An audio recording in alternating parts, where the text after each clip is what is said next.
സംസ്ഥാന സർക്കാരിന്റെ 4ാം വാർഷികത്തിന്റെ ഭാഗമായി ആലപ്പുഴ ജില്ലാ പഞ്ചായത്തും ജില്ലാ ഭരണകൂടവും സംയുക്തമായി ലഹരിക്കെതിരെ പ്രതിരോധം തീർക്കുന്നതിനോടനുബന്ധിച്ച് മാവേലിക്കര തെക്കേക്കര ഗ്രാമപഞ്ചായത്ത് മുള്ളിക്കുളങ്ങര ജംഗ്ഷനിൽ മോചനജ്വാല തെളിയിച്ചു. ഗ്രാമപഞ്ചായത്ത് പ്രസിഡന്റ് ഡോക്ടർ കെ മോഹൻകുമാർ യോഗം ഉദ്ഘാടനം ചെയ്തു.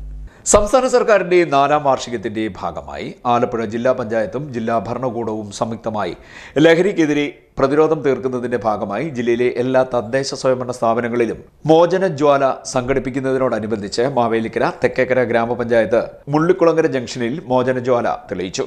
മോചനജ്വാലയുമായി ബന്ധപ്പെട്ട യോഗത്തിന്റെ ഉദ്ഘാടനം ഗ്രാമപഞ്ചായത്ത് പ്രസിഡന്റ് ഡോക്ടർ കെ മോഹൻകുമാർ നിർവഹിച്ചു. ബ്ലോക്ക് പഞ്ചായത്ത് അംഗം ആർ അജയൻ അധ്യക്ഷനായി.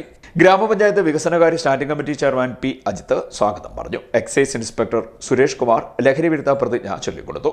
ഗ്രാമപഞ്ചായത്ത് വൈസ് പ്രസിഡന്റ് മിനി ദേവരാജൻ, ജനപ്രതിനിധികളായ രമണി ഉണ്ണികൃഷ്ണൻ, പ്രിയ വിനോദ്, ഗീതാ തോട്ടത്തിൽ, NR ഗോപകുമാർ, ബിന്ദു ചന്ദ്രഭാനു, ശ്രീലേഖ, ശ്രീകല വിനോദ്, ഗ്രാമപഞ്ചായത്ത് സെക്രട്ടറി ജ്യോതി എസ് കുറുപ്പ്, മറ്റുദ്യോഗസ്ഥർ, സാംസ്കാരിക പ്രവർത്തകർ, ഹരിത കർമ്മസേന പ്രവർത്തകർ, കുടുംബശ്രീ പ്രവർത്തകർ, തൊഴിലുറപ്പ് പ്രവർത്തകർ തുടങ്ങിയവർ പങ്കെടുത്തു.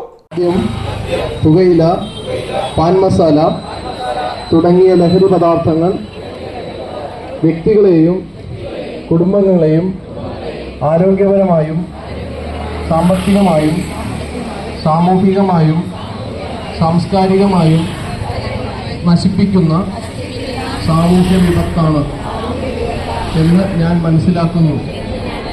ഞാൻ ഏതെങ്കിലും ലഹരി പദാർത്ഥങ്ങൾ ഉപയോഗിക്കുകയോ അത് ഉപയോഗിക്കുവാൻ മറ്റുള്ളവരെ പ്രേരിപ്പിക്കുകയോ ചെയ്യുകയില്ല എന്നും ലഹരി വിരുദ്ധ പ്രവർത്തനങ്ങളിൽ പങ്കെടുത്ത് എൻ്റേതായ കടമ നിറവേറ്റുമെന്നും ലഹരിമുക്ത സമൂഹത്തിനായി പ്രയത്നിക്കുമെന്നും ഞാൻ പ്രതിജ്ഞ ചെയ്യുന്നു.